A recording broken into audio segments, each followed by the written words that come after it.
नमस्कार विद्यार्थी मित्रांनो. आज आपण रिझनिंगचे काही 32-33 क्वेशन्स कलेक्टिव्हली आपण घेणार आहोत. ज्याच्याने तुम्हाला बुद्धिमत्ता चाचणीमधले जे वेगवेगळे प्रश्न आपल्याला विचारले जातात, त्याचा टाइप समजण्यासाठी उपयोग होईल. तर बघा पहिला प्रश्न या ठिकाणी आहे, की ही एक अक्षरमाला दिलेली आहे आपल्याला. प्रश्न विचारला आहे, वरील अक्षरमालिकेच्या मध्यभागी असलेल्या अक्षराच्या डावीकडील 4थ्या अक्षरापासून मोजल्यास उजवीकडील 7वे अक्षर कोणते? आता पहिल्यांदा याच्यामधलं आपल्याला मधलं अक्षर जर काउंट करायचं असेल, तर पहिले पदं किती आहे त्याच्यामध्ये मोजून घ्या. तर पदं याच्यामध्ये 1, 2, 3, 4, 5, 6, 7, 8, 9, 10, 11, 12 अशी 19 पदं आहेत. 19 जर पदे असतील, तर 19 अधिक 1 भागीला 2 बरोबर 10वे पद हे मधले पद असेल. मग ते तुम्ही उजवीकडून मोजा किंवा डावीकडून मोजा. तर आपण डावीकडून जर मोजली, ही अक्षर मालिकेची ही डावी बाजू आहे आणि ही उजवी बाजू आहे. लक्षात घ्या. सो 10वं पद 1, 2, 3, 4, 5, 6, 7, 8, 9, 10 म्हणजे हा क्यू हा या ठिकाणी मधलं आहे. तर याच्या डावीकडे आपल्याला 4थंच बघायचं आहे. 1, 2, 3 आणि 4 हा डावीकडून 4था आणि याच्याकडे उजवीकडे पुन्हा 7व्या अक्षरावर जायचं आहे. 1, 2, 3, 4, 5, 6, 7 म्हणजे तुमचं उत्तर या ठिकाणी पी येणार आहे. टोटली ऑब्झर्वेशन बेस्ड क्वेश्चन हा त्या ठिकाणी आहे. पुढचा प्रश्न बघा, आपल्याला या ठिकाणी आकृत्या दिलेल्या आहेत आणि या गटात न बसणारं पद आपल्याला शोधायचं आहे. तर इथं तुमचं निरीक्षण फार महत्वाचं आहे.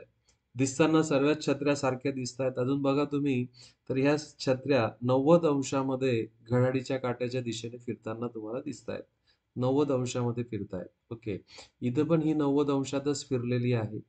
तर काही चुकीचं याच्यामध्ये दिसत नाहीये. परंतु बघा हा जो मधला भाग जो होता याचे 2 भाग या ठिकाणी दिसतायत. म्हणजे आकृतीला खूप बारकाईने जर तुम्ही निरीक्षण केलं तर इथे 2 भाग दिसतायत. इथं एकच सलग एक भाग या छत्रीमध्ये येतोय. म्हणून या गटात न बसणारा पर्याय, पर्याय क्रमांक 4 आहे. पुढचा प्रश्न आपल्याला इथे 4 संख्या दिल्या आहेत. गटात न बसणारे पद आपल्याला ओळखायचं आहे. संख्या बघितल्या आपण, तर तशा काही विशिष्ट संख्या आपल्याला दिसत नाहीये. पण खूप बारकाईने जर तुम्ही बघितलं बघा, तर मला इथे दिसतंय पहिला 3 आणि 2 यांची बेरीज 5 होते विद्यार्थी मित्रांनो आणि 5चा वर्ग 25 या ठिकाणी आहे. पहिले बघा 7 आणि 1 या दोघांची बेरीज होते 8 आणि 8चा वर्ग या ठिकाणी 64 आहे. 5 आणि 2 यांची बेरीज 7 होते आणि 7चा वर्ग 49 इथे लिहिला आहे. पण तसं आपल्याला ह्या पहिल्या पर्यायामध्ये दिसत नाहीये. म्हणून हा या गटात न बसणारा पर्याय. खूप सुंदर प्रश्न आहे हा. खूप बारीक ऑब्झर्वेशन या ठिकाणी गरजेचं आहे. पुढचा प्रश्न बघा. मी तुम्हाला असं विनंती करेल, की काही वेळ तुम्ही व्हिडिओ पॉज करा, उत्तर शोधा आणि मग नंतर अॅन्सर कीकडे जा. 1728 हा तुम्हाला जर लक्षात असेल, तर हा 12चा क्यूब आहे, 12चा घन आहे. आणि तो 12 कुठून येत असेल, तर या सर्व अंकांची जर बेरीज केली, तर ती 12 येते. ओके. म्हणजे 2 अधिक 3 अधिक 7 हे ते 12 येते आणि 12चा घन 1728 त्या ठिकाणी लिहिला आहे. मग या अनुषंगाने आपलं लॉजिक काय असेल बघा, 4 अधिक 1 अधिक 2 बरोबर यांची बेरीज होते 7 आणि 7चा घन 343 तुमचं उत्तर त्या ठिकाणी असणार आहे. पुढचं बघा, या ठिकाणी आपल्याला अक्षरांमधला या ठिकाणी संबंध प्रस्थापित करायचा आहे. अक्षर या ठिकाणी आपल्याला दिलेले आहेत आणि आपल्याला लक्षात घ्यायचं आहे, की या अनुषंगाने इथं कोणता अक्षर गट येणार आहे. तर मी नेहमी रेकमेंड करतो, की अक्षरांवरचा जर प्रश्न आला, तर त्याला तुम्ही क्रमांक द्या. बघा याचा क्रमांक 3 आहे. ओके. सो सीचा क्रमांक 3 आहे. तर या ठिकाणी मी क्रमांक देतो आणि डब्ल्यूचा क्रमांक 23 आहे. याचा क्रमांक 6 आहे, याचा 20 आहे, याचा 9 आहे आणि याचा 17 आहे. तर यांची जर बेरीज जर तुम्ही केली बघा, तर या दोघांच्या क्रमांकांची बेरीज पण 26 येते, इथं पण 26 येते आणि ही पण बेरीज 26 येते. मग त्या अनुषंगाने आपण जर लॉजिक वापरलं, तर डी-एच-एल आणि डी-एच-एल यांच्यासाठीचे जर तुम्ही नंबर्स दिले, याचा नंबर 4 आहे, याचा नंबर 8 आहे, याचा नंबर 12 आहे. तर मला 26 येण्यासाठी इथं 22 लागेल, इथं मला 18 लागतील आणि इथं 14 लागतील. आणि आता बघा याच्यावर कोणते-कोणते अल्फाबेट्स आपल्याला दिसतात. 22 वर तुमचा व्ही असतो, 18 वर आर आणि 14 वर एन. म्हणून तुमचं उत्तर पर्याय क्रमांक 1 या ठिकाणी येणार आहे. अल्फाबेटचे क्रमांक फार महत्वाचे आहेत. पुढचा प्रश्न बघा, पहिल्या 2 पदांमध्ये जो सहसंबंध आहे, तोच संबंध आपल्याला प्रश्नचिन्हाच्या जागी बघायचा आहे. तर आकृती जर तुम्ही बघितली बघा, आकृती घड्याळीच्या काट्याच्या विरुद्ध दिशेने किंवा घड्याळीच्या काट्याच्या विरुद्ध दिशेने ही 90 अंशामध्ये फिरते. हा डॉट इथं आलाय. तर तिला जर घड्याळीच्या काट्याच्या विरुद्ध दिशेने 90 अंशात फिरले, तर हा जो डॉट आहे तो या ठिकाणी यायला पाहिजे. याच्यावरून आपला पर्याय क्रमांक 4 आणि 1 कॅन्सल होऊन जाईल. पर्याय क्रमांक 2 आणि 3 ही आकृती बघतात. हे जवळपास सारख्याच आकृत्या दिसतायत. पण मला ऑप्शन नंबर 2 हा जास्त जवळचा वाटतोय.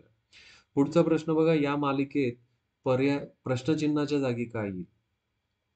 मी पुन्हा तुम्हाला सांगतोय, की तुम्हाला हे सोडवायचं असेल, तर तुम्ही व्हिडिओ पॉज करा आणि मग नंतर तुम्ही त्याचं उत्तर शोधण्याचा प्रयत्न करा. खूप सुंदर प्रश्न आहे हा बघा. इथे जर तुम्ही बघतायत, की संख्या कमी-कमी होत आहेत. पहिल्यांदा जर तुम्ही बघितलं, तर ही संख्या 101 ने कमी झाली. नंतर संख्या 97 ने कमी होते. नंतरची संख्या ही 89 ने कमी होते. नंतरची संख्या 83 ने कमी झाली. नंतरची संख्या 79 ने कमी झाली. आणि विद्यार्थी मित्रांनो, ही कमी होणाऱ्या संख्या जी कमी होते, ती मूळ संख्या आहेत. म्हणजे 79 नंतरची मूळ संख्या असते 73. त्याच्याने जर तुम्ही कमी केली, तर तुमचं उत्तर या ठिकाणी 46 येणार आहे, जो तुमचा पर्याय क्रमांक 2 या ठिकाणी आहे. खूप सुंदर प्रश्न आहे. पुढचा प्रश्न बघा, प्रश्नचिन्हाच्या जागी काय येईल? मागचा प्रश्न ह्या संख्या उतरत्या क्रमात होत्या. आता संख्या चढत्या क्रमात आहेत. चढत्या क्रमात जेव्हा संख्या असतील आणि वाढ फार जोरात होत असेल, पहिलं पद 1 होतं आणि शेवटचं पद 2676 आहे म्हणजे नक्की गुणाकाराची बेरीज पाहिजे. मग बघा 1 गुणिले 1, 1 होतो आणि 1 अधिक 1 केला तर 2 होतो. सो 2 गुणिले 2 केले तर 4 होतात. 4 अधिक 2 6. ओके. 6 गुणिले 3 18 आणि 18 अधिक 3 21 होत आहेत. म्हणजे आपल्या लक्षात आलं बघा, ज्या संख्येने आपण गुणतोय तीच संख्या त्याच्यामध्ये मिळवली जाते. ज्या संख्येने गुणतोय तीच संख्या मिळवली जाते. मग त्या अनुषंगाने 88 ला आपल्याला 5 ने गुणावं लागेल. कारण इथे 21 ला 4 ने ऑलरेडी गुणलंय. 21 चोक 84 अधिक 4 88 होतात. ओके. सो 88 गुणिले 4 440 अधिक 5 बरोबर 445 तुमचं उत्तर येणार आहे, जो तुमचा पर्याय क्रमांक 1 या ठिकाणी आहे. पुढचा प्रश्न बघा, इथं प्रश्नचिन्हाच्या जागी आपल्याला ओळखायचं आहे. तर इथे 1 डॉट होता, इथे 2 डॉट आहेत, इथे 3 डॉट आहेत. आता मला 4 डॉट पाहिजेत. 4 डॉट नसतील तो पर्याय क्रमांक 4 उडवून टाका. इथं 1 रेषा होती, 2 रेषा, 3 रेषा. आता मला 4 रेषा पाहिजेत. पण पर्याय क्रमांक 1 मध्ये 3च रेषा गेले. आता बघा, हे डॉट पण जे आहेत ना, घड्याळीच्या काट्याच्या दिशेने फिरतायत आणि बघा ही पूर्वीची जागा रिकामी झाली, ही जागा रिकामी झाली. आता ही जागा रिकामी झाली आहे, तर आता ही जागा रिकामी होणार आहे, म्हणजे आपला डॉट इथं येणार नाही. त्या बेसिसवर तुमचा पर्याय क्रमांक 2 उत्तर हे त्या ठिकाणी येणार आहे. म्हणजे तो डॉट जो आहे तो पूर्वीची जागा सोडून पुढे सरकतोय. सुंदर प्रश्न आहे हा बघा. या मालिकेत आपल्याला या 3 क्वेशन मार्कच्या जागेवर आपल्याला एक पद ओळखायचं आहे. म्हणजे आकृत्यांचा संच आपल्याला ओळखायचा आहे. आता बघा, त्रिकोण आणि हा हा पर्टिक्युलर चिन्ह, हा गोल, हा जिथं-जिथं येतोय बघा, त्याच्यानंतर हा स्क्वेअर बॉक्स आणि वर्तुळ येतोय. ओके. त्रिकोण आणि हा चिन्ह आल्यानंतर हा बॉक्स आला. ओके. त्रिकोण आणि वर्तुळ आल्यानंतर हा बॉक्स आला. ओके. त्रिकोण आणि हे चिन्ह आल्यानंतर. त्रिकोण आणि हे चिन्ह आल्यानंतर बॉक्स आला. म्हणजे माझं उत्तर काय असायला पाहिजे? पर्याय क्रमांक 1 तर उत्तर येणार नाही. कारण की मला या चिन्हानंतर हा स्क्वेअर बॉक्स येतोय बघा. या चिन्हानंतर एकतर हा किंवा हा स्क्वेअर बॉक्स येतोय. आणि जर तो एम्प्टी स्क्वेअर बॉक्स आला त्याच्यानंतर वर्तुळ येतं. त्याच्यावर हे 2 पर्याय कॅन्सल होऊन जातील. तुमचं उत्तर पर्याय क्रमांक 3 येणार आहे. खूप व्यवस्थित बारीक ऑब्झर्वेशन करा. तुम्हाला नक्की यामधलं लॉजिक समजेल. पुढचा प्रश्न बघा, एका सांकेतिक भाषेमध्ये कसर हा शब्द 407 लिहितात, रजक हा शब्द 420 लिहितात. कसर आणि रजक याच्यामध्ये क सामायिक होता, तर या ठिकाणी आपल्याला दिसतंय बघा 4, 4 सारखं आहे. 0, 0 पण सारखं आहे, कारण र पण आहे. सदरमध्ये र आहे. आता पहिल्या ह्याच्यात र आहे, दुसऱ्या ह्याच्यात र, तिसऱ्या ह्याच्यात र, तिसऱ्या ह्याच्यात र आहे आणि सामायिक अंक कोणता आहे? 4 आहे. म्हणजे नक्की र हा 4 साठी असायला पाहिजे. आपल्याला जो प्रश्न विचारला तो दशक विचारला, ज्याच्यात 4 र चा वापर केला नाहीये. म्हणून असे पर्याय उडवा, की ज्याच्यामध्ये 4 वापरला आहे. कारण 4 हा कोड हा र चा आहे. म्हणून काहीच न करता तुम्हाला उत्तर पर्याय क्रमांक 1 मिळून जाईल. पुढचं बघा, पिरॅमिडवरचा हा प्रश्न आहे. खूप सुंदर प्रश्न प्रकार असतो. हा पिरॅमिड आपल्याला दिला आहे. त्याच्यावरून आपल्याला इथं प्रश्नचिन्हाच्या जागी येणारं पद ओळखायचं आहे. बघा काय दिलंय 28, 33, 29, 39 म्हणजे 28, 33, 39 आणि 29 म्हणजे ही संख्या इथे गेली बघा. अशा प्रकारचा फ्लो आहे. याचा संबंध कोणाशी आहे? 31, 37, 42 आणि नंतर तो 30 वर गेलाय. म्हणजे जे तुमचं डाव्या बाजूने होतंय, तीच क्रिया तुमची उजव्या बाजूने केली जाते. आता बघा पुढचं काय बघू आपण. वेगळ्या इंकने मी हे करतो मार्क. 34, 29 आता 34 आपला इथे बघा. 34, 29 नंतर 35 आणि 40. मग चला इथून आपण सुरुवात जर करायची आपल्याला, तर आपल्याला इथून करावं लागेल बघा. 36, 30, 35 आणि 41. ओके. 36, 30, 35, 41 तुमचा पर्याय क्रमांक 2 या ठिकाणी उत्तर आहे. पिरॅमिडवरचाच प्रश्न आहे बघा. 18, 28 बघा पॅटर्न बघा. आता हा पॅटर्न पण बघायची गरज नाहीये ॲक्चुअली. तुम्हाला हाच जरी पॅटर्न जर बघितला तरी चालतो. 38 बघा कुठं काम करतोय. 38, 39, 28 आणि 23. म्हणजे इथून जर मी सुरू केलं बघा 43, 42, 31 आणि या ठिकाणी उत्तर येणारे 25. म्हणजे 43, 42, 31, 25. 43, 42, 31, 25. तुमचं उत्तर पर्याय क्रमांक 3 आहे. पुढचा प्रश्न बघा पिरॅमिडवरचाच आहे. मनोऱ्यातील संख्यांमधून मालिकेतील प्रश्नचिन्हाच्या जागी येणारा पर्याय निवडा. काय म्हटलं बघा 33 नंतर 39, 34, 40, 35, 41 आपलं उत्तर येणार आहे. नंतर 36 आहे, 42 आहे आणि 37 आहे. तर फक्त ऑब्झर्वेशन बेस आहे. व्यवस्थित ऑब्झर्वेशन केलं पाहिजे. जलप्रतिबिंब म्हणजे पाण्यातली प्रतिमा.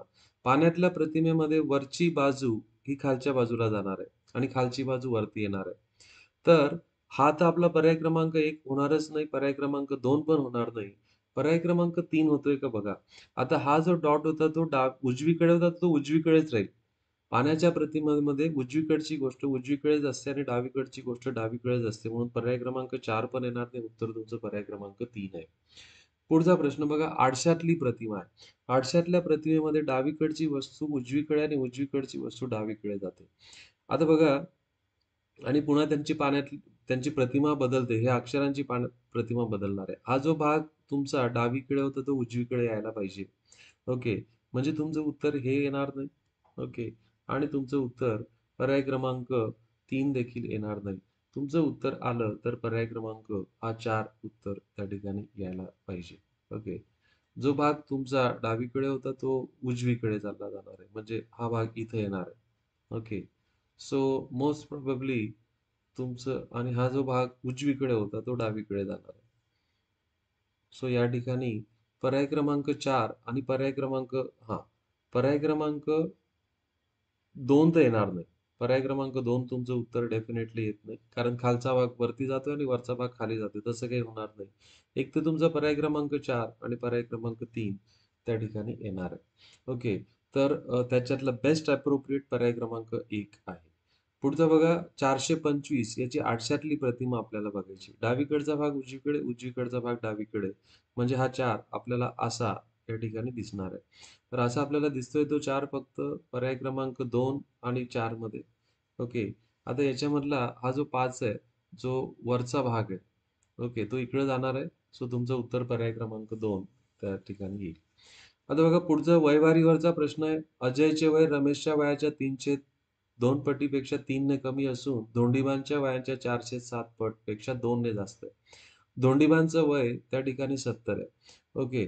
धोंडिबांचं वय जर 70 असेल, तर नक्की अजयचे वय या ठिकाणी किती यायला पाहिजे बघा. 4/7 पटीपेक्षा 2 ने कमी म्हणजे 70च्या 4/7 म्हणजे 40 त्याच्यापेक्षा 2 ने जास्त म्हणजे 42 आणि याच्यावरून रमेशचं वय काढता येईल आपल्याला. कारण अजयचे वय कसे आहे, रमेशच्या वयाच्या 3/2 ने 3 ने कमी आहे. तर हे तर तुम्हाला 42 भेटले. हा -3 इकडे त्यांना प्लस होणार आहे. ओके आणि ही जी पण बेरीज येईल त्याला 2/3 ने जर गुणलं तुम्ही, तर तुम्हाला रमेशचं वय भेटणार आहे. सो हे सिम्प्लिफाय केल्यानंतर तुम्हाला रमेशचं वय त्या ठिकाणी कॅन्सल होऊन जाईल. 15 15 दुणे 30 असं भेटेल आणि या सर्वांची बेरीज 142 आपल्याला दिसते पर्याय क्रमांक 3. पुढचा प्रश्न बघा. या ठोकळ्याचे एकूण पृष्ठभाग किती? पृष्ठभाग जर तुम्ही मोजले याचे बघा. खालचा एक पृष्ठभाग, हा इकडचा लपलेला 2, हा 3, 4, हा 5, हा 6, 7, 8, हा 9, हा 10, हा 11, हा 12, हा 13. तर 13 पृष्ठभाग आणि हा समोरचा एक 13, 14 आणि मागचा एक पृष्ठभाग 15 पृष्ठभाग आपल्याला एकूण या ठिकाणी भेटणार आहेत. ओके. पुढचा प्रश्न बघा, इथं आपल्याला त्रिकोण मोजायचे आहेत.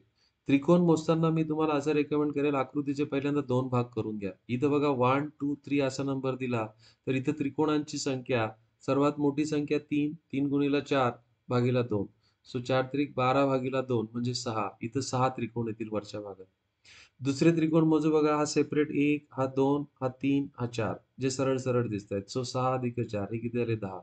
हा एक मोठा त्रिकोण तुम्हाला दिसतोय बघा, हा एक मोठा त्रिकोण, हा इकडचा एक मोठा त्रिकोण, ते 2 म्हणजे 12 त्रिकोण आपल्या आतापर्यंत जे सहज आपल्याला डोळ्यांना दिसतायत. आता बघा हे दोघं भाग जोडून असा एक इकडं त्रिकोण तयार होतोय. हा इकडं पण एक त्रिकोण तयार होतोय. तर हे 2 त्रिकोण अजून त्या ठिकाणी जोडले गेले तर 14.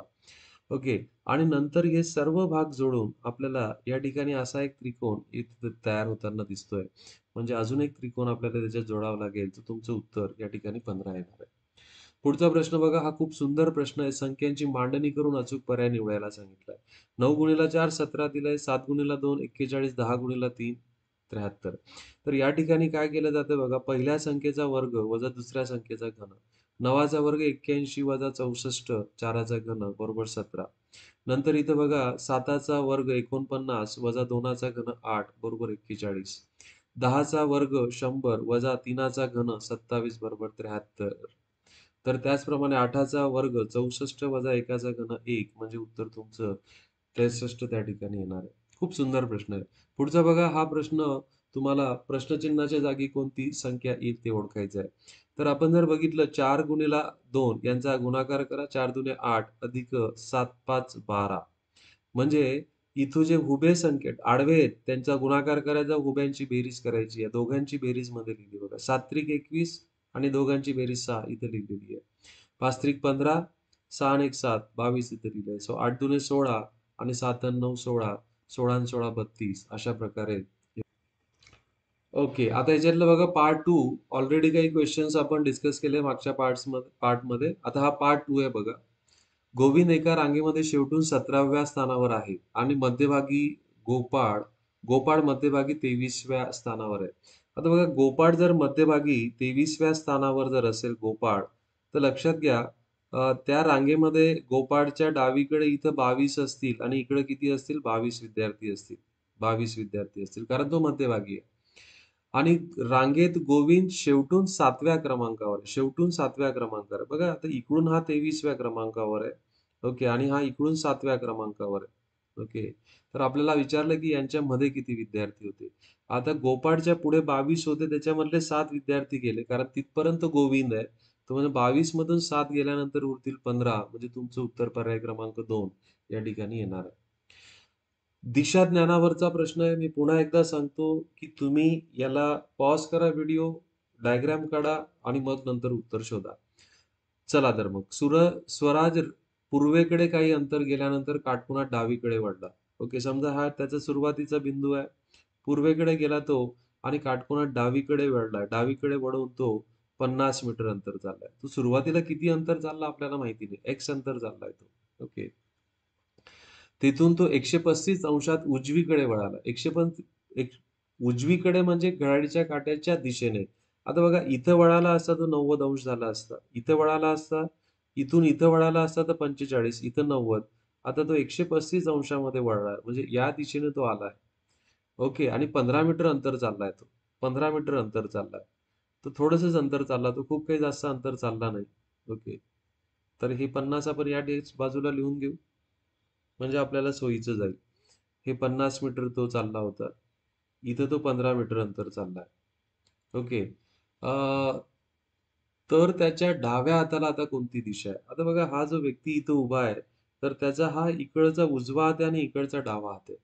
तर इकडच्या डाव्या हाताला हा जो कोपरा आहे विद्यार्थी मित्रांनो, हा कोपरा हा ईशान्य दिशेचा आहे. म्हणून तुमचं उत्तर ईशान्य येणार आहे पर्याय क्रमांक 1. ओके. पुढचं बघा एका लीप वर्षात 15 मार्च रोजी मंगळवार होता. तर येणाऱ्या 13 नोव्हेंबरला कोणता वार असेल? आता बघा लीप वर्ष जेव्हा काम करतं तेव्हा फेब्रुवारी जर असेल, फेब्रुवारी यायचा बाकी असेल तर उपयोग होईल. पण या ठिकाणी आपल्याला फारसा त्याचा काही अडचण नाहीये बघा. मार्च महिन्यामध्ये किती दिवस कंप्लीट व्हायचे बाकी? 16 दिवस कंप्लीट व्हायचे बाकी, कारण की मार्च महिना हा 31 दिवसांचा असतो. मार्च नंतर एप्रिलमध्ये किती ऑड डेज असतात? 2 ऑड डेज असतात. ऑड डेज म्हणजे काय? की दिवसांच्या संख्येला 7 ने भागितल्यानंतर जी बाकी उरते त्याला आपण ऑड डेज म्हणतो. तर तुम्ही प्रत्येक महिन्यामधले ऑड डेज तुमचे पाठ असू द्या. 30च्या महिन्यामध्ये ऑड डेज असतात 2, 31च्या महिन्यामध्ये ऑड डेज असतात 3, 28च्या महिन्यामध्ये म्हणजे 28 दिवसांचा फेब्रुवारी असेल, तर त्याच्यात ऑड डेज 0 असतात आणि 29 दिवसांचा फेब्रुवारी असेल, तर त्याच्यात ऑड डेज 1 असतो. एप्रिल नंतर मे येईल, त्याच्यात ऑड डेज आपल्याला 3 येतील. असं आपल्याला काउंट करत जायचंय 13 नोव्हेंबरपर्यंत. जून येणार आहे तुमचा, त्याच्यामध्ये 2 ऑड डेज. जुलै हा 31चा असतो म्हणून 3 ऑड डेज. जुलैनंतर ऑगस्ट, ऑगस्ट पुन्हा 31चा असतो म्हणून 3 ऑड डेज.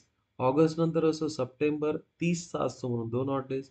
ऑक्टोबर हा 31चा असतो म्हणून 3 ऑड डेज आणि नोव्हेंबर तुम्हाला 13 तारखेपर्यंत जायचं आहे. म्हणजे तिथं 13 लिहिले मी. आता जी बेरीज 7 होते किंवा 7च्या पटीत होते तिला उडवून टाकू आपण. 2 अन् 2 4 आणि 3 7 केले. ओके. नंतर बघा अ, 16 आणि 3 19, 19 आणि 2 21. 7च्या पटीत आला उडवा. 3 आणि 3 6, 6 आणि 13 किती झाले? 6 आणि 13 19. 19 मधून फक्त 5 ऑड डे येतील. 5 ऑड डे का येतील? कारण की इथं 7 दुणे 14 म्हणजे 2 आठवडे पूर्ण होतील आणि 5 जे उरतील. आता हे 5 दिवस पुढे जायचं आपल्याला. मंगळवार अधिक 5 ऑड डे. मंगळवारच्या पुढे 5 दिवस म्हणजेच मागे 2 दिवस म्हणजे तुमचं उत्तर रविवार येणार आहे. मंगळवारच्या मागे 2 दिवस, पहिला दिवस सोमवार आणि दुसरा दिवस रविवार. ओके. पुढचं बघा वेन आकृतीवरचा प्रश्न आहे. विराम चिन्हे, अल्पसारण चिन्ह आणि अर्धविराम याच्यामधला आपल्याला संबंध ओळखायचा आहे. तर अल्पसारण चिन्ह म्हणजे काय? 2 शब्दांमधला जो गॅप देतो आपण त्याला स्पेस म्हणतो आपण त्याला, स्पेस बार आणि अर्धविराम म्हणजे आपण अशाने दाखवतो. तर हे दोघं विराम चिन्हाचे उपप्रकार आहेत. म्हणून तुमचं उत्तर पर्याय क्रमांक 4 येईल. म्हणजे हा बाहेरचा जो आहे त्याला म्हणू आपण विराम चिन्ह आणि मधला जो आहे अपसारण चिन्ह आणि अर्धविराम असे 2 वर्तुळे असतील. पुढचा प्रश्न बघा, अपृष्ठवंशीय प्राणी साप आणि गांडूळ. तर अपृष्ठवंशीय प्राण्यांमध्ये या ठिकाणी गांडूळ येणार आहे, म्हणजे तुमचं उत्तर पर्याय क्रमांक 2 येईल. साप हा अपृष्ठवंशीय प्राणी नाही, तो रेप्टाइल्समध्ये, सरपटणाऱ्या प्राण्यांमध्ये आहे. म्हणून याचं उत्तर पर्याय क्रमांक 2 आहे. तर मागच्या प्रश्नामध्ये तुमचं मराठीचं ज्ञान चेक केलं गेलं, या प्रश्नामध्ये तुमचं सायन्स चेक केलं गेलं बघा. पुढचे प्रश्न हे नॉन व्हर्बल रिझनिंगवरचे बघा. ही आकृती आपल्याला पूर्ण करायची आहे. तर आकृती पूर्ण करण्यासाठी कोणता आपल्याला योग्य पर्याय असेल ते आपल्याला बघायचं आहे. तर तुम्ही बघितला तर ह्या आकृतीचा वरचा जर भाग जर बघितला, तर इकडचा डावाकडचा भाग आणि उजवीकडचा भाग सारखा आहे. म्हणजे एकमेकांच्या मिरर इमेज आहेत. तर आपल्याला तशा प्रकारची जर आकृती आपल्याला शोधायची आहे, तर आपण सहज सांगू शकतो की पर्याय क्रमांक 3 तर आपलं हे उत्तर येणार नाही. नंतर बघा हा जो टोक आहे, त्रिकोणासारखा भाग आहे, हा खालच्या बाजूने दिसतोय म्हणून पर्याय क्रमांक 1 देखील उत्तर येत नाही. आणि आता आपल्याला ह्या दोघांमधून जर चॉईस करायचं तर पर्याय क्रमांक 4 देखील येणार नाही. तुमचं उत्तर पर्याय क्रमांक 2 बरोबर आहे. म्हणजे पर्याय क्रमांक 2 जर तुम्ही ठेवलं तर ती आकृती त्या ठिकाणी पूर्ण होणार आहे. पुढचा प्रश्न बघा, पुन्हा आपल्याला आकृती ही कंप्लीट करायची आहे. ही आकृती कंप्लीट करण्यासाठी पर्यायांपैकी कोणता पाठ आपल्याला योग्य असेल? तर त्या ठिकाणी उत्तर काय असणार आहे? आता हा पार्ट बघा, हा जसा वरतून असा आलाय, तसा खालून आपल्याला हा असा होताना दिसेल आणि हा असा असायला पाहिजे. ओके. सो असा पार्ट आपल्याला कुठं दिसतोय बघा. हा पार्ट आपल्याला पर्याय क्रमांक 1 मध्ये दिसतोय. बाकीचे सर्व ऑप्शन्स उडून जातील. तर अशा ठिकाणी तुम्ही पेन्सिलीचा वापर करून ती आकृती कंप्लीट करू शकता. प्रश्नाकृतीच्या तंतोतंत जुळणारी आकृती आपल्याला पर्यायातून निवडायची आहे. तंतोतंत बघा, याचा डोळा कसा आहे आणि याचा डोळा कसा आहे म्हणून हा पर्याय गेला. पुन्हा याचा डोळा कसा आहे तो बघून घ्या, तो हा पर्याय गेला. तंतोतंत जुळणारी आता हे 2 आपल्याला राहिले आहेत. त्याच्यामध्ये आपल्याला ही आकृती मधला भाग आणि हा भाग हा आपल्याला बिलकुल चुकीचा दिसतोय म्हणून तुमचं उत्तर पर्याय क्रमांक 2 असणार आहे. पुढचं बघा, या आकृतीला घडी घातली आणि मग नंतर तो उलगडलाय तर तो कसा दिसेल? तर घडी घातली तर बघा हा भाग इथं मला इथं रिफ्लेक्ट होईल, हा भाग इथं देईल आणि हा इथं आणि हा गोल कोपरा इथे असणार आहे. ओके. गोल कोपरा इथं असणार आहे. सॉरी. गोल कोपरा इथं असणार आहे. तर अशा प्रकारची आकृतीतून मध्ये चौकोन तयार व्हायला पाहिजे. मध्ये चौकोन तयार व्हायला पाहिजे, ही चालणार नाही, ही चालणार नाही आणि पूर्ण चौकोन तयार व्हायला पाहिजे म्हणून तुमचं उत्तर पर्याय क्रमांक 4 येणार आहे. ओके. आता आपल्याला दिलेल्या प्रश्नकृतीत लपलेला भाग, ओके, म्हणजे या आकृतीमधला कोणता भाग तुम्हाला दिसतोय बघा. हा कुठला भाग दिसतोय तो आपल्याला या ठिकाणी शोधायचा आहे. ओके. प्रश्न आकृतीतला कुठला भाग तुम्हाला दिसतोय? तर आपल्याला क्लिअर कट दिसतोय बघा. हा जो भाग आहे इथं, इथं जो भाग दिसतोय हा वाला भाग. ओके. हा भाग आपल्याला या ठिकाणी निश्चित आपल्याला जसाच तसा इथे दिसतोय तो पर्याय क्रमांक 1 आपल्याला म्हणता येईल. तर अशा प्रकारे ही दुसऱ्या म्हणजे पहिला पार्ट शेकडेवारी पार्ट 1 या टॉपिकवर चर्चा करणार आहोत. शेकडेवारी हा फार महत्वाचा आपल्याला टॉपिक आहे, ज्याच्यावर आपल्याला 1 मार्क नक्की स्पर्धा परीक्षेमध्ये विचारलेला दिसतो.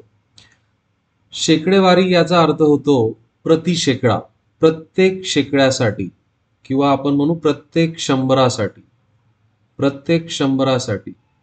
आणि शेकडेवारी दर्शवण्यासाठी आपण या चिन्हाचा वापर त्या ठिकाणी करत असतो.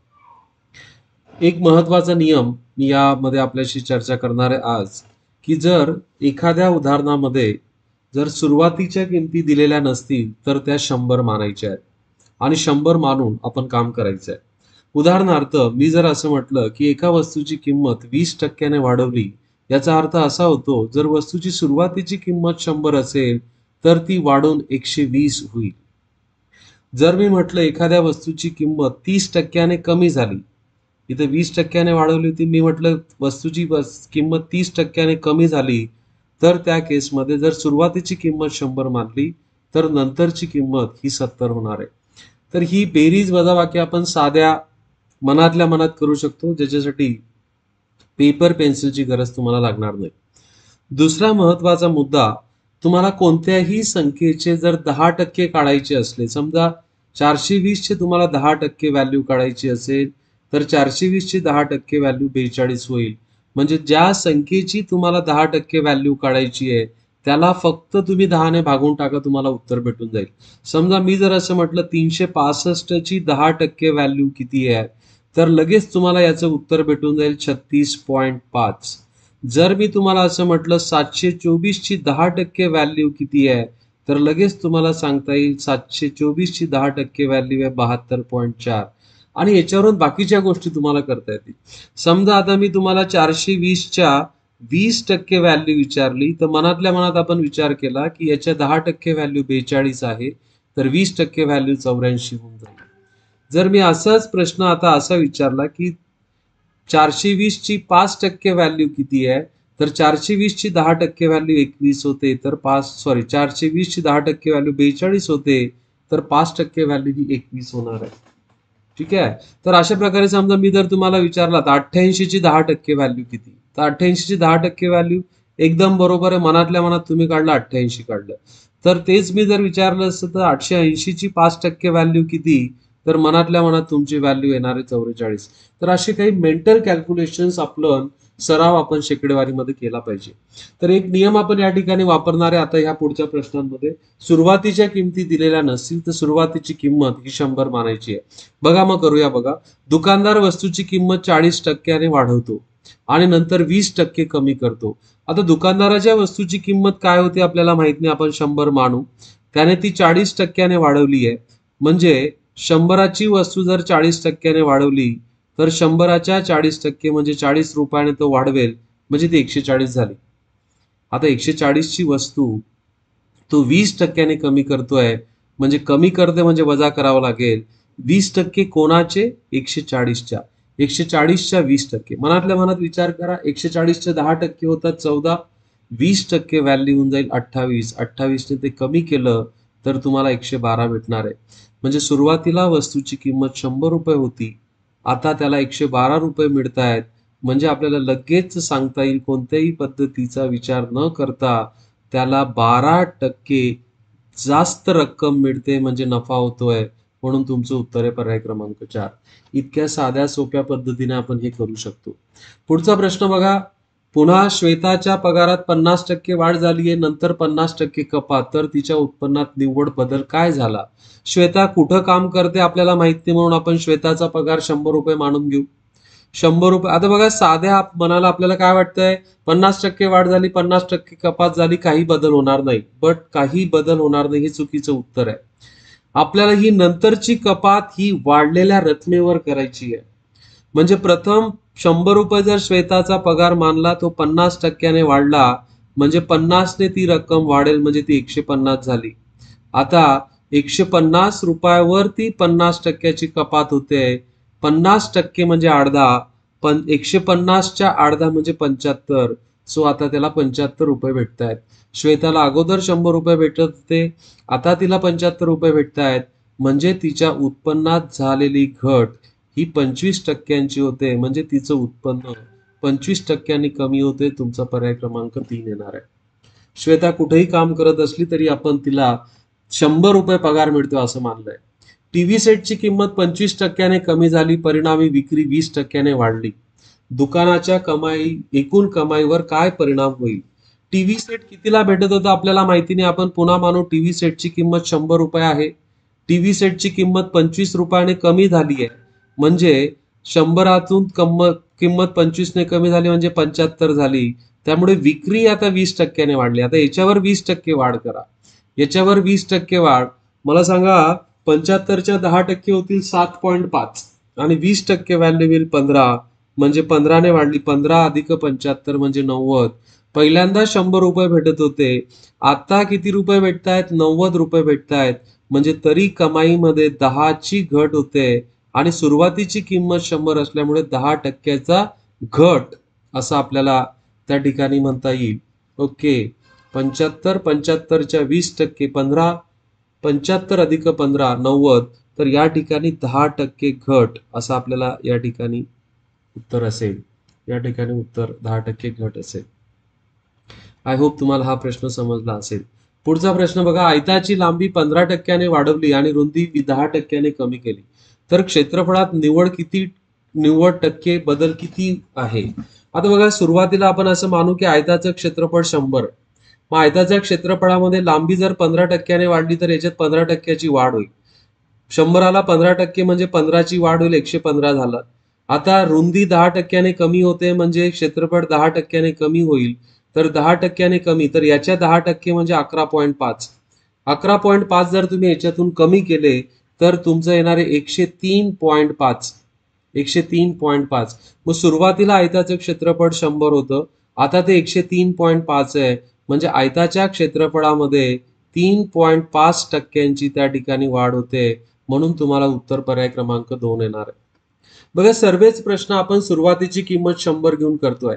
साखरेचा दर 20ने वाढला, कुटुंबाने त्याचा वापर 30%ने कमी केला. सो साखरेचा सुरुवातीचा भाव 100 रुपये मानू आपण, तो 20%ने वाढला. 20%ने वाढला तर तो किती होणार आहे? 120 होणार आहे.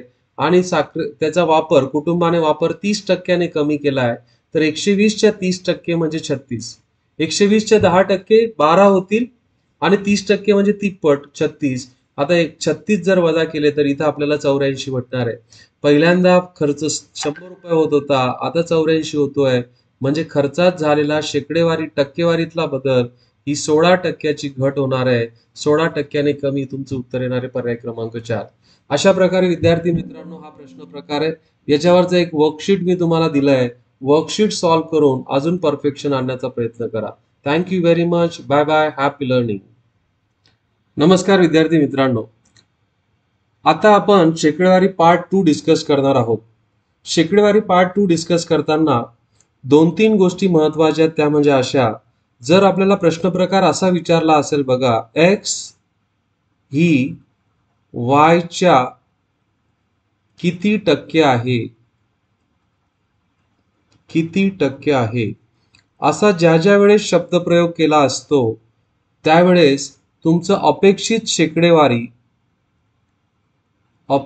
शेकडेवारी ही, आता बघा x ची तुलना तुम्हाला कोणाशी करायची आहे? y शी करायची आहे. कोणाच्या? y च्या. म्हणून ज्याच्याशी तुलना करायची आहे तो भाग नेहमी छेदस्थानी असतो आणि ज्याची तुलना करायची आहे तो अंशस्थानी असतो. आणि शेकडेवारीचं चिन्ह द्यायचं असेल तर आपण नेहमी 100ने त्या ठिकाणी गुणणार आहे. तर हा महत्वाचा मुद्दा आहे. हा मुद्दा तुम्ही नोट डाऊन करून घ्या. सो जर मी असं इथं म्हटलं रामचा पगार श्यामच्या किती टक्के आहे, तर रामचा पगार म्हणजे राम अगोदर येणारे, रामचा पगार कोणाशी तुलना करायची आहे, श्यामशी. म्हणून आपण त्याला श्यामला छेदस्थानी ठेवणार आहे आणि रामला अंशस्थानी आणि आपण 100ने गुणू. मी जर असं म्हटलं की पहिली संख्या दुसऱ्या संख्येच्या किती टक्के आहे, तर दुसरी संख्या ही छेदस्थानी येणार आहे आणि पहिली संख्या ही अंशस्थानी येणार आहे आणि शेकडेवारीचं चिन्ह द्यायचं आहे म्हणून आपण त्याला 100ने गुणणार आहे. दुसरा महत्वाचा मुद्दा याच्यामध्ये असा आहे, कोणत्याही संख्येचे समजा तुम्हाला या ठिकाणी अशा प्रकाराला 80/20%, 80/20% असं जर आलं तर सिंपल काम करायचं बघा. तर ह्या 8 आणि 2 यांचा गुणाकार 8 दुने 16 तुमचं उत्तर तयार होऊन जाईल. म्हणजे यांच्या दोघांच्या एकक स्थानी जर 0 असेल तर शून्या व्यतिरिक्त जे अंक आहेत त्यांचा फक्त गुणाकार करा. मी जर असं विचारलं 70/30%, तर तुम्ही लगेच करू शकतात बघा. 7 आणि 3 यांचा गुणाकार करा, 7×3=21 होऊन जाईल. मी जर म्हटलं 140/40%, तर शून्य व्यतिरिक्त इथं 14, इथं 4 आहे, 14×4 = 56 त्या ठिकाणी होणार आहे. उत्तर इथं 56 होणार आहे. मी जर म्हटलं 180/20%, तर ह्या अशा गोष्टी आहेत बघा, छोट्या छोट्या टिप्स आहेत की ज्याने तुम्हाला बरेच तुमचे कॅल्क्युलेशन फास्ट होतील. इथं 36 होणार आहे. मी जर म्हटलं 30/70%, 30/70%, तर 3 आणि 7 यांचा गुणाकार होईल तर 21 होणार आहे.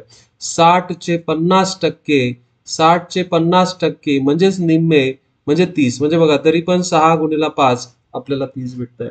आणि पहिल्या पार्ट मध्ये जो नियम आपण घेतला तो म्हणजे जर सुरुवातीच्या किमती माहिती नसतील तर आपल्याला 100 मानायच्या आहेत. चला तर मग बघा, दोन संख्या अनुक्रमे 25% व 40% ने कमी आहेत कोणापेक्षा, तिसऱ्या संख्येपेक्षा. म्हणजे पहिली संख्या आणि दुसरी संख्या यांची तुलना केली आहे तिसऱ्या संख्येपेक्षा. तिसरी संख्या आपल्याला माहिती नाहीये म्हणून आपण तिसरी संख्या 100 मानू. तर पहिली संख्या 25%ने कमी म्हणजे पहिली संख्या 75 यायला पाहिजे आणि दुसरी संख्या ही 40%ने कमी आहे म्हणजे ती 60 यायला पाहिजे. आता काय विचारलं बघा, तर पहिली संख्या दुसऱ्या संख्येच्या किती टक्के आहे बघा. म्हणजे इथं आपल्याला अपेक्षित शेकडेवारी कशी येणार आहे, अपेक्षित शेकडेवारी बरोबर कोणाशी तुलना करायची, पहिल्या संख्येची कोणाशी तुलना करायची, दुसऱ्या संख्येशी. सो छेदस्थानी दुसरी संख्या ठेवा, छेदस्थानी दुसरी संख्या आणि अंशस्थानी पहिली संख्या येणार आहे, पहिली संख्या. ओके. आणि जो पण हा अपूर्णांक असेल त्याला आपल्याला 100ने गुणायचं आहे. तर बघा, पहिली संख्या तुमची 75 आहे आणि दुसरी संख्या 60 आहे. गुणिला 100 भाग द्या. 15×5 = 75 आणि 15×4 = 100. ओके. 4×1 = 4, 25×4 = 100, 25×5 = 125. सो उत्तर तुमचं 125% येणार आहे, जो तुमचा पर्याय क्रमांक 2 आहे. तर इतकं साध्या सोप्या पद्धतीने आपण हे क्वेश्चन्स करू शकतो बघा. पुढचा पार्ट बघा, दोन संख्या अनुक्रमे 20% आणि 60%ने जास्त आहेत कोणापेक्षा, तिसऱ्या संख्येपेक्षा. सो पहिली संख्या आणि दुसरी संख्या यांची तुलना तिसऱ्या संख्येशी केली आहे. तर तिसरी संख्या मी 100 मानतो, तर पहिली संख्या होऊन जाईल तुमची 120 कारण ने जास्त असं म्हटलंय आणि दुसरी संख्या होऊन जाईल 160. आता पहिल्या संख्या दुसऱ्या संख्येच्या किती टक्के आहे, पुन्हा अपेक्षित टक्केवारी तुमची कशी भेटणार आहे बघा. अपेक्षित टक्केवारी बरोबर पहिल्या संख्येची तुलना करायची आहे दुसऱ्या संख्येशी. सो गुणिला 100. ओके. सो 0 कॅन्सल, 4×3 = 12 आणि 4×4 = 304 म्हणजे 75% होतो. म्हणून तुमचं उत्तर इथं पर्याय क्रमांक 3 येणार आहे. तर इतकं साध्या सोप्या आणि कमी स्टेप्स मध्ये आपल्याला हे प्रश्न सॉल्व्ह करता येतात. पुढचं बघा, दोन संख्या 20% आणि 40%ने कमी आहेत तिसऱ्या संख्येपेक्षा. ओके. सो पुन्हा आपण त्याच धर्तीवर काम करणार आहे. तिसरी संख्या आपण 100 मानून घेतली, नंतर कमी म्हणतोय म्हणजे पहिली संख्या 80 येणार आहे आणि दुसरी संख्या 60 येणार आहे. आता तर दुसऱ्या संख्या पहिल्या संख्येच्या म्हणजे इथं आता अपेक्षित टक्केवारी काय येणार आहे बघा. अपेक्षित शेकडेवारी काढताना छेदस्थानी पहिली संख्या येणार आहे म्हणजे 80 येणार आहे आणि अंशस्थानी 60 येणार आहे, कारण दुसऱ्या संख्येची तुलना होते आता कोणाशी, पहिल्या संख्येशी. ओके. आणि गुणिला 100 आपण करू. 0 कॅन्सल झाला, 2×6 आणि 2×4 पुन्हा 304 आला आणि 304 म्हणजे तुमची व्हॅल्यू होते 75%. पुढचा प्रश्न बघा, दोन संख्या अनुक्रमे 20% आणि 50%ने जास्त आहेत कोणापेक्षा? तिसऱ्या संख्येपेक्षा. सिमिलर टाइप ऑफ क्वेश्चन या ठिकाणी मुद्दाम मी घेतलेत की जेणेकरून आपल्याला कन्सेप्ट पूर्ण समजावा. म्हणजे 120 आणि 150. आता दुसरी संख्या पहिल्या संख्येच्या किती टक्के आहे? म्हणजे इथं अपेक्षित शेकडेवारी काढताना काय करावं लागेल? छेदस्थानी पहिली संख्या येईल आणि अंशस्थानी दुसरी संख्या येईल गुणिला 100. भाग द्या, पूर्ण भाग जातोय, 0 0 कॅन्सल, 3 5 15 आणि 3 चौक 12. सो इथं भाग दिला तर पुन्हा 25, 5/4 म्हणजेच 125% होतो. काही गोष्टी तुम्ही आता पुन्हा पुन्हा ज्या आहेत असतील त्या पाठ करून टाका. पुढचा प्रश्न बघा, हा सुंदर प्रश्न आहे. दोन संख्या एक्स आणि वाय तिसऱ्या संख्या झेड पेक्षा 20% आणि 28% कमी आहे. सो एक्स वाय झेड असं दिलंय. झेड आपण 100 मानू, कारण की एक्स आणि वाय ची तुलना झेडशी झालेली आहे. तर एक्स किती आहे? 20% कमी आहे, म्हणजे 80 आहे. आणि वाय किती टक्क्याने कमी? 28%, म्हणजे हा 72 असेल. तर दुसरी संख्या वाय पहिल्या संख्या एक्स पेक्षा किती टक्क्याने कमी आहे? आता बघा किती टक्क्याने कमी आहे. फक्त कमी म्हटलं असतं तर तुमचं 8 उत्तर आलं असतं. पण आपल्याला टक्केवारीमध्ये काढायचंय. म्हणजे मला सांगा पहिल्यांदा, दुसरी संख्या वाय ही पहिल्या संख्येपेक्षा 8 ने किती कमी आहे आणि कोणाशी तुलना करायची? ह्या कमतरतेची पहिल्या संख्येशी. म्हणून आपण इथं 80 ठेवणार आहे. सो गुणिला 100, 0 0 कॅन्सल होऊन जाईल, हा कॅन्सल झाला, म्हणजे उत्तर तुमचं करेक्ट उत्तर 10% येणार आहे. सो फक्त कमी म्हटलं असतं तर उत्तर 8 आलं असतं, पण किती टक्क्यांनी कमी आहे म्हणून तुमचं उत्तर 10% आलं. खूप सुंदर प्रश्न आहे हा. पुढचा प्रश्न बघा, युपीएससी मध्ये विचारला गेलेला प्रश्न आहे. खूप चांगला प्रश्न आहे हा. परीक्षेत 70 प्रश्न समान गुणांचे आहेत. त्यापैकी 10 प्रश्न अंकगणिताचे, 30 बीजगणिताचे आणि 30 भूमितीचे आहेत. दीपाला 70 अंकगणितात 70% बरोबर आले. बघा, तिचे अंक गणितात 70% बरोबर आले. किती पैकी? 10 पैकी 70, म्हणजे 7 बरोबर आले. करेक्ट आलेले, बरोबर आलेले. ओके, बीजगणितात बघा, आता बीजगणितात किती बरोबर आले? बीजगणितात होते प्रश्न 30, त्याच्या 40, 30च्या 40% म्हणजे 12. Very good. आणि भूमितीमध्ये देखील 30 प्रश्न होते, मग 30च्या 60% म्हणजे 18 प्रश्न आले. म्हणजे एकूण तिला बरोबर या ठिकाणी तिचे 27 प्रश्न आले. पण पुढे काय म्हणते बघा, पण पेपर उत्तीर्ण होण्यासाठी 60% गुण आवश्यक होते. 60% कोणाच्या? एकूण गुणांच्या. मग एकूण गुणांच्या 17च्या 60%, 17च्या 60%, चला काढा. म्हणजे 7 आणि 6 यांचा गुणाकार होईल, 7 सकम 42. म्हणजे ही बेरीज किती होते? 37 होते. बघा, ही बेरीज 37 होते. तिला पास होण्यासाठी पाहिजे होते 42, पण तिची एकूण होते 37. मग ती उत्तीर्ण गुण मिळवण्यासाठी दीपा किती चुकली? दीपा 5 प्रश्नांनी चुकली. म्हणून तुमचं उत्तर पर्याय क्रमांक 2 येणार आहे. खूप सुंदर प्रश्न आहे. सर्व प्रश्न लांबलचक असला तरी तुम्ही तो तोंडी करू शकतात. अशा प्रकारे हा शेकडेवारीचा आपला पार्ट 2 आहे. विद्यार्थी मित्रांनो, याच्यावर देखील एक वर्कशीट मी तुम्हाला देतोय. प्रॅक्टिस करा आणि परफेक्शन मिळवा. Thank you very much. Bye bye. Happy learning.